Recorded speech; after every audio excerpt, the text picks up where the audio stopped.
тук някога имаше валявица, само че сега не е ползвана от няколко години. Ето в какъв вид е.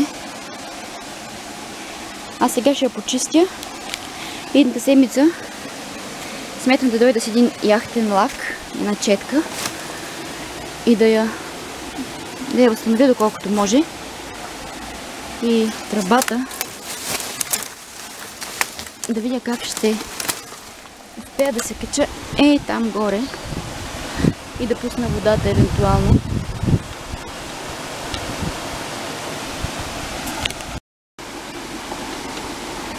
На този етап това няма изчистване. Трябва да си донеса инструмент от вкъщи. Тая кал да я изчистя. Да лакирам и да пусна водата. Но това ще стане едната седмица. Ще има продължение съответно, когато успея да я възстановя.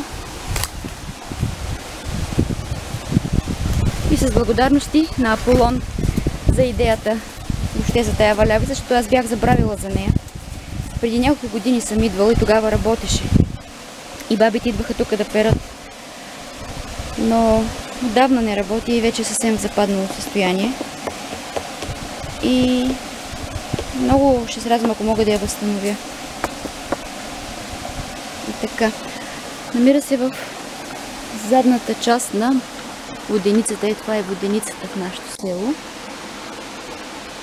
Вижда се малко. И когато воденичаря дойде, ще помоля да снимам вътре. Устройствата невероятни са.